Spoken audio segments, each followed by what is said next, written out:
कश्मीर जैसी रियासत को चलाना।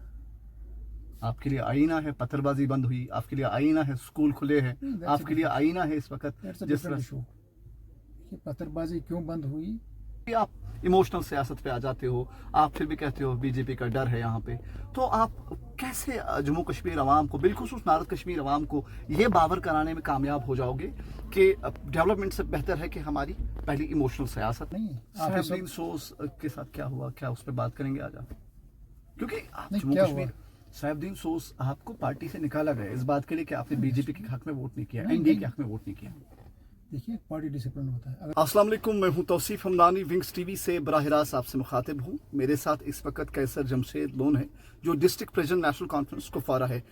जम्मू कश्मीर पूरी तरह से इस वक्त सियासत में सराबोर है और नेशनल कॉन्फ्रेंस के जो वर्करान हैं बिलखुसूस नारद कश्मीर के, उन पर ज़्यादा जिम्मेदारी आयद होती है क्योंकि इनका जो वाइस प्रेसिडेंट है वो यहाँ बहस कैंडिडेट है। कैसर जमशेद लोन साहब, आपका बहुत बहुत शुक्रिया। शुक्रिया आपका तौसीफ साहब। कैसे देखते हो इस इलेक्शन को? आपका वाइस प्रेसिडेंट आज यहाँ पे है, उसका सियासी हरीफ पीपल्स कॉन्फ्रेंस है, और अब की बार इस कैंपेन को कैसे देखते हो? देखिए एक इम्पोर्टेंस है क्योंकि हमारे जो वाइस प्रेसिडेंट है पार्टी के, हमारे लीडर भी हैं जनाब उमर अब्दुल्ला साहब, कैंडिडेट हैं इस नॉर्थ जो है, नॉर्थ की जो कॉन्स्टिट्यूंसी है पार्लियामेंट्री, तो उस एतबार से एक कहें आप एक ख़ास किस्म की नज़र है इस कॉन्स्टिट्यूंसी पे पूरी, चाहे मीडिया की हो, दूसरे लोगों की हो, सबकी नज़रें इस पे। इस बार इस सेगमेंट ने आपको बड़ा टफ टाइम दिया है पहले कैंडिडेट चुनने में, तो उसके बाद आपने पार्टी के वाइस प्रेसिडेंट को ही लाना पड़ा। क्या कोई यहाँ लीडर नहीं बचा था?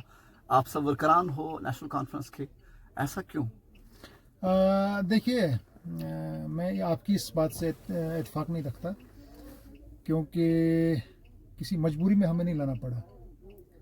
ये जो कॉन्स्टिट्यूंसी है नॉर्थ की 18 असेंबली कॉन्स्टिट्यूंसीज़ पे मुश्तमिल है, तो 18 कॉन्स्टिट्यूंसीज़ में आप देखें तो एक से बढ़कर एक चेहरा है नेशनल कॉन्फ्रेंस के, सीनियर काफ़ी लोग हैं।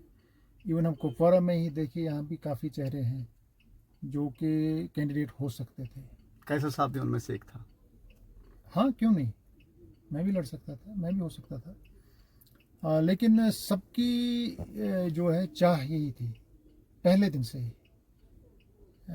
मैं समझता हूँ जब ये अभी पार्लियामेंट इलेक्शंस का नोटिफिकेशन वगैरह भी नहीं हुआ था, हमारी जो मीटिंग हुई वहाँ पे जोन की, तो वहाँ पे एक प्रपोज़ल सबकी तरफ से गया कि हमने ख्वाहिश जाहिर की उमर साहब को कि आप पार्लियामेंट इलेक्शन लड़ें, क्योंकि उसकी एक वजह है, जैसे अभी उन्होंने पहले ही क्लियर कर दिया था कि यूटी में वो असेंबली के इंतखाबात नहीं लड़ेंगे क्योंकि उनका ज़ाती फैसला है। तो हम सबको उसकी ज़ाती राय का भी एक लिहाज रखना चाहिए, तो वो भी एक वजह थी। हमने यही डिमांड उस वक्त गुजारिश की उमर साहब से कि चूँकि आने वाले जो पार्लियामेंट इलेक्शंस हैं, हम चाहते हैं कि आप नॉर्थ से लड़ें।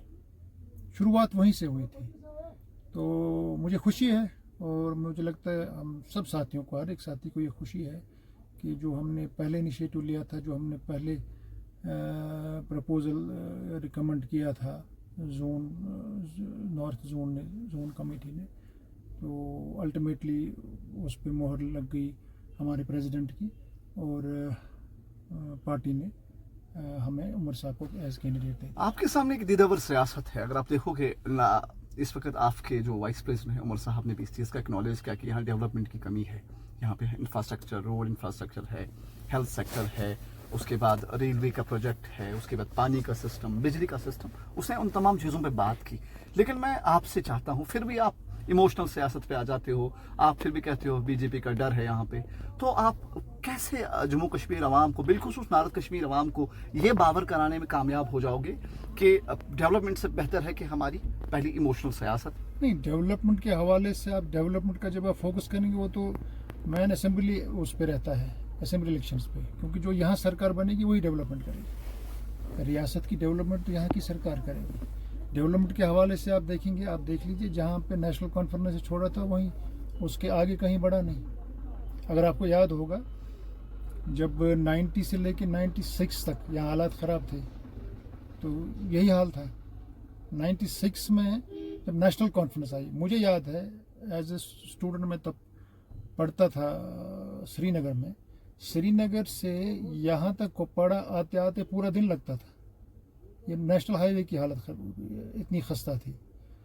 तो फिर जब 96 में नेशनल कॉन्फ्रेंस आई, यहाँ इंफ्रास्ट्रक्चर, आप ब्रिजेस देख लीजिए, हॉस्पिटल्स, स्कूल्स, सारा इंफ्रास्ट्रक्चर जला दिया गया था, तबाह बर्बाद किया गया था। नेशनल कॉन्फ्रेंस 0 से शुरू किया 2002 तक। उसके बाद फिर मौका मिला नेशनल कॉन्फ्रेंस को, उसको आगे बढ़ाया।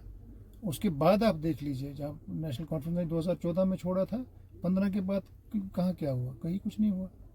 इश्यूज हैं इस वक्त। आपका सियासी हरीफ आप पर हर वक्त इल्ज़ाम तराशी करता है कि इसके दादा उमर साहब को, मतलब जो उसका हरीफ कैंडिडेट है उमर साहब की बात करते हैं, इसके दादाजी चीफ मिनिस्टर, इसके वालिद चीफ मिनिस्टर, ये खुद चीफ मिनिस्टर, उसके बाद फिर ये आ जाते हैं इमोशनल सियासत, फिर भी आ जाते हैं इंडिया पाकिस्तान, फिर आ जाते हैं बीजेपी की फिरकवाना सियासत पे। क्या इनके पास डेवलपमेंट के लिए कुछ भी नहीं है? तो कहीं ना कहीं पे वो आपका रुख करना चाहता है डेवलपमेंट की ओर, आप जाते हो, आपकी सियासी रुख है आपकी वसादत से। मैं उनसे पूछना चाहता हूँ, वो भी तो इक़्तिदार में रहे हैं, उनके भी वालिद साहब रहे हैं, उन्होंने डेवलपमेंट क्या डेवलपमेंट की है? वो भी अपनी डेवलपमेंट दिखाए। वो भी इक़्तिदार में 4 साल रहे, उन्होंने क्या किया? इस रियासत के लिए क्या किया? इस ज़िले के लिए क्या किया? और ये कोई वो नहीं है, ये विरासत में जहाँ नहीं मिला है किसी को। शेर कश्मीर ने 22 साल जेलों में निकाले, उसकी कुर्बानियाँ हैं, उसने इस कौम को दिया है। उसके बाद फारूक साहब, उसको विरासत में नहीं मिला, उसको यहाँ के लोगों ने चुना, उसको यहाँ के लोगों ने बनाया। उसके बाद उमर साहब, उसको विरासत में नहीं मिला, उसके यहाँ के लोगों ने चुना, यहाँ के लोगों ने बनाया। लिहाजा ये कहना ये गलत बात है, किसी को विरासत में नहीं मिलता है। आप मेरी मिसाल ले लीजिए, जिस वक्त मेरे मरहूम चाचा शहीद किए गए, हालांकि मैं उस वक्त मेरा अपना कैरियर शुरू हुआ था, मैं पॉलिटिक्स में इंटरेस्टेड नहीं था, लेकिन उस वक्त लोगों की चाहत थी, लोगों की डिमांड थी, और उस वक्त मुझे आगे लाया गया। और ये सिलसिला चल रहा है।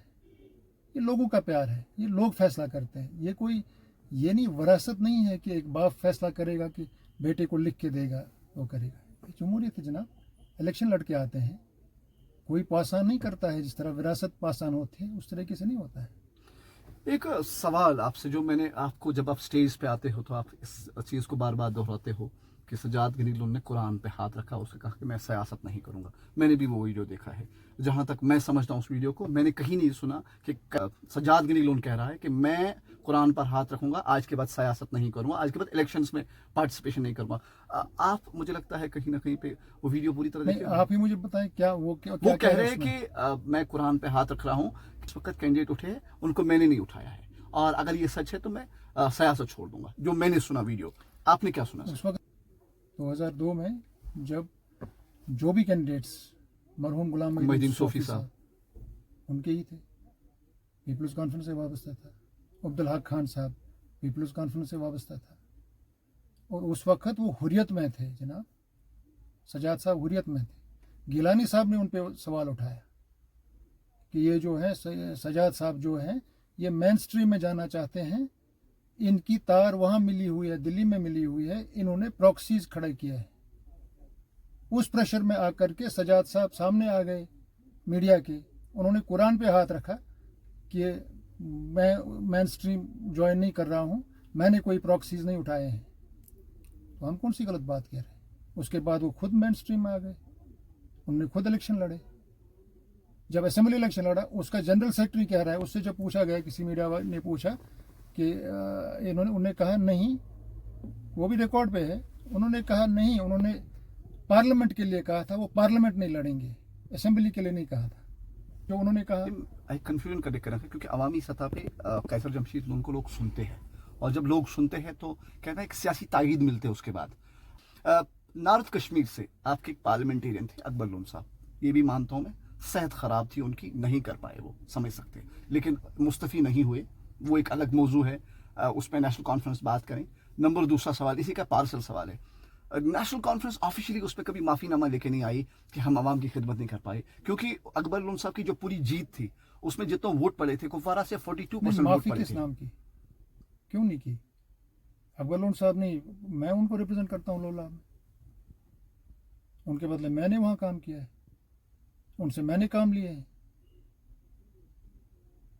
देखिए जनाब, ये नेशनल कॉन्फ्रेंस एक बंदे की जमात नहीं है, नेशनल कॉन्फ्रेंस तहरीक है। नेशनल कॉन्फ्रेंस के रिप्रेजेंटेटिव्स हर जगह हैं, ये सिर्फ कॉन्स्टिट्यूंसी लेवल पे नहीं है, ये ब्लॉक लेवल पे भी है, नेशनल कॉन्फ्रेंस हल्का लेवल पे भी है, नेशनल कॉन्फ्रेंस वार्ड लेवल पे भी है। सो हमारे नुमाइंदे हर जगह हैं। ये ज़रूरी नहीं है कि हमारा पार्लियामेंट मेंबर हर जगह पहुंचे, ये ज़रूरी नहीं है कि हमारा प्रेसिडेंट हर जगह पहुंचे। हमारी जमात लगी है, हर जगह रिप्रेजेंट करती है। उनकी सेहत खराब हो गई, वो नहीं आ पाए, लेकिन उनके रिप्रेजेंटेटिव्स थे, हमने उनसे काम लिया, हमने करवाया काम। नेशनल कॉन्फ्रेंस पे ज़्यादा सवालात क्यों उठते हैं? क्योंकि ये 70 साल सियासी तारीख है और जम्मू कश्मीर जब से हिंदुस्तान आज़ाद हुआ है, एक डोर संभाली है जम्मू कश्मीर की, वो नेशनल कॉन्फ्रेंस ने संभाली है। अगर आप इस वक्त देखोगे, जब भी मैंने उमर साहब को स्टेज से सुना मैंने, वो सजाद गनील उनको बी टीम कहते हैं बीजेपी की। अगर आप देखोगे सैफुद्दीन सोज वो रिएक्शन करता है, सजाद गनीलोन सैफुद्दीन सोज के साथ क्या हुआ, उमर साहब ने अपना करियर स्टार्ट किया, तो आपकी रिएक्शन क्या उस पर? देखिए उस पर मेरे ख्याल से काफ़ी बार तफसीलन हर एक ने बात की। उमर साहब ने खुद खुलासा किया उसके बारे में, मैंने भी किया है, हर एक ने किया है। वो बीजेपी की सरकार नहीं थी, उसमें बहुत सारी पार्टियां थी जो इस वक्त इंडिया ब्लॉक में, क्योंकि वो एक सिचुएशन उस वक्त बनी थी। लिहाजा जब गुजरात में हालात ख़राब हुई तो उमर साहब ने छोड़ दिया वो। दूसरी बात, नेशनल कॉन्फ्रेंस का कंट्रीब्यूशन रहा है, ऐसा नहीं है। सैफुद्दीन सोज के साथ क्या हुआ, क्या उस पर बात करेंगे आज आप? क्योंकि आप नहीं, जम्मू क्या कश्मीर, हुआ? सैफुद्दीन सोज आपको पार्टी से निकाला गया इस बात के लिए कि आपने बीजेपी के हक में वोट नहीं किया, नहीं, एनडीए के नहीं। हक में वोट नहीं किया। देखिए, पार्टी डिसिप्लिन होता है, अगर कोई पार्टी विप के खिलाफ जाता है तो उसके खिलाफ तो डिसिप्लिन एक्शन होगा। If you are committed to someone, अगर कहीं पे कोई आपका पार्टी की कमिटमेंट है, कोई पार्टी मेंबर उसके खिलाफ जाता है, उस पर विप जारी हो तो उस पर तो एक्शन होना है, तो डिसिप्लिन एक्शन हो। उस वक्त जो मौजूद था वो पार्टी के विप से बाहर गए, उनके खिलाफ तो एक्शन होना था। मेरी चैनल पे एक शख्स ने बात की थी कि जब कैसर जमशेद लोन साहब एमएलसी थे तो उस दौर में जो फंड्स आए वो उन्होंने बीरवा ट्रांसफ़र करवाए, उनको सिर्फ एक ओहदा दिया गया। उसके बाद तकरीबन आपने उनको वो वजह बता नोट्स भी भेजी थी, लीगल नोट्स भेजी थी आपने उनको, नसीर अहमद उनका तकरीबन नाम है। तो आज उस पर थोड़ा सफाई दीजिए, क्या वो सही था, उसके पीछे का बैकग्राउंड क्या था? देखिए, मैं एमएलसी बना क्योंकि पार्टी ने मुझे मैंडेट दिया, ठीक है। वो जो एमएलसी सीट थी वो पूरे कश्मीर प्रोविंस को रिप्रेजेंट करती थी, और मैंने कॉन्टेस्ट किया अगेंस्ट गवर्नमेंट, और वो इलेक्शन जीता और एमएलसी बना। उसमें आप देख सकते हैं मैंने हर डिस्ट्रिक्ट में पैसा दिया होगा, इट्स नॉट ओनली बीरवा, मैंने हर जगह पैसा दिया। वो आप चेक कर लीजिए रिकॉर्ड्स, चाहे बडगाम हो, चाहे पुलवामा हो, अनंतनाग हो, बारामूला हो, जितने भी डिस्ट्रिक्ट्स हैं, मैंने हर जगह कोशिश की, वहाँ मैंने उनको एकोमोडेट किया। नंबर 1। नंबर 2, एमएलसी का काम सिर्फ ये नहीं होता है, सिर्फ ये फंड्स पे ही, सीडीएफ पे आके ही क्यों रुकती है बात। सीडीएफ एक एमएलसी के पास वही 1.5 करोड़ है जो मेरे पास था, 1.5 करोड़ मुझे पूरे प्रोविंस को देना था। वही 1.5 करोड़ एक एमएलए के लिए होता है, सिर्फ उसके कॉन्स्टिट्यूंसी के लिए। उसके बावजूद भी मैं खुद नहीं कहूँगा, मैं आपको कहूँगा, आप जाइए, आप रिकॉर्ड्स निकाल लीजिए और देख लीजिए कि मैंने हर जगह पैसा दिया है। नंबर 2, काउंसिल में रिप्रेजेंट करना, इश्यूज उठाना, वो आप काउंसिल का रिकॉर्ड आज भी चेक कर सकते हैं, मेरी परफॉर्मेंस वहाँ कैसी रही है। मैंने हमेशा वहाँ पब्लिक इश्यूज रेज किए। जो मेरा काम बनता था, जो मुझ पर फ़र्ज़ था, मैंने वो कोशिश की है अच्छी तरह से निभाने की। ये मैं अपनी ज़बानी नहीं कहूँगा, वो रिकॉर्ड्स आज भी आप देख सकते हैं वहाँ काउंसिल के, वो आपको वहाँ से साबित होगा। इस वक्त पिछले 5 सालों से एलजी इंतज़ामिया है, एलजी इंतज़ामिया के काम को कैसे आंकते हो? देखिए जनाब, अगर आप सवाल उठाते हैं जब पूरी गवर्नमेंट होती है, आप ही सवाल पे, आपके ही सवाल का जवाब दूंगा। जब सिविल गवर्नमेंट होती है, मिनिस्टर्स होते हैं, एमएलएज होते हैं, पूरी रिप्रेजेंटेशन होती है, उन पे भी आप सवालात उठाते हैं कि उन्होंने कुछ नहीं किया। क्या ये पॉसिबल है एक आदमी के लिए जम्मू कश्मीर जैसी रियासत को चलाना? आपके लिए आईना है पत्थरबाजी बंद हुई, आपके लिए आईना है स्कूल खुले हैं, आपके लिए आईना है इस वक्त जिस तरह ये पत्थरबाजी क्यों बंद हुई वो आप जानते हैं, मुझसे बेहतर जानते हैं। वो एक क्रेडिट देते हैं हम कि उन्होंने सही तरीके से उनको दबाना आया, बंद करवाया, ठीक है। पर डेवलपमेंट के हवाले से आप देख लीजिए, आज आम इंसान की कहीं रसाई नहीं है। आज आप बिजली की हालत नहीं देख रहे हैं। आज आप दूसरा जो इंफ्रास्ट्रक्चर जो यहाँ पे बना था, यहाँ आप शिकायत तो ये करते हैं कि हॉस्पिटल बना है, यहाँ डॉक्टर नहीं है। आप स्कूल की हालत देख लीजिए, आप हॉस्पिटल्स की हालत देख लीजिए, लोग सफ़र कर रहे हैं इस वक्त। अब मुझे नहीं लगता आप किस हिसाब से उसको तोड़ रहे हैं। देखिए आपके लिए आईना, देखिए एक बात मानना पड़ेगा, एलजी इंतज़ामिया ने जो आम जो भी यहाँ से सिविल हुकूमतें गुजरी है, चाहे वो पीडीपी की हो, पीपल्स कॉन्फ्रेंस की हो, नेशनल कॉन्फ्रेंस, जो भी सियासी हुकूमतें गुजरी हैं, उनके लिए एक आईना है कि आप इतनी बड़ी जमात होके भी पत्थरबाजी को, स्कूल्स को नहीं खुला पाए। आपके दौर में स्कूल जले, जो पीडीपी का दौर था, स्कूल जले, और उसके बाद लेकिन एलजी इंतज़ामिया ने कहीं ना कहीं पे उस पर रोक लगाई और आज आराम से इकोनॉमिकल पर्सपेक्टिव से मैं नहीं बता रहा हूँ, फिलहाल के लिए दुकान तो खुल रहा है, शटल तो बिल्कुल उठ रही है सुबह और शाम को डाउन हो रही है। नहीं, वो मैं कह रहा हूँ, वही क्रेडिट जाता है उनको, क्योंकि उन्होंने दबाया, उन्होंने डंडे के जोर पे करा। फॉर टाइम बीइंग तो वो ठीक है, बंद हुआ, क्योंकि आप देख लीजिए इस वक्त जेलों में, आप जब डंडा मेंशन करते हो तो जेलों में इस वक्त देखिए, जब सिविल गवर्नमेंट होती है एक्चुअली आप उस हिसाब से अपने पब्लिक को डील नहीं कर सकते हैं। क्रेडिट किस तरीके से, चाहे जोर पे क्या है, फिलहाल उन्होंने ठीक है दबा लिया। आपको पता है एफआईआर का रेशियोज कितना डाउन आ चुका है? अगर आप देखोगे पिछले दौर में, आपके लोलाब का इलाका मैं बताऊंगा, जहाँ लालपुरा एक इलाका जिसमें 350 एफआईआर लगे थे 1.5 महीने में, तो आज वही रेशियो तकरीबन। मेरे हरीफ से पूछ लीजिए उस वक्त कौन था हुकूमत में, क्यों उन्होंने लगवाया। एमएलसी आप भी थे आज वो, हाँ वही मैंने कहा, आप बोर्ड मीटिंग का रिकॉर्ड निकालिए, मैंने वहाँ ये इशू उठाया, मैंने वहाँ ये बात की, उनके सामने की। उस वक्त एफआईआर लगते थे, जो बेल लाता था उसको नहीं छोड़ा जाता था जब तक कि मिनिस्टर साहब एसपी साहब को चिट्ठी नहीं देते थे।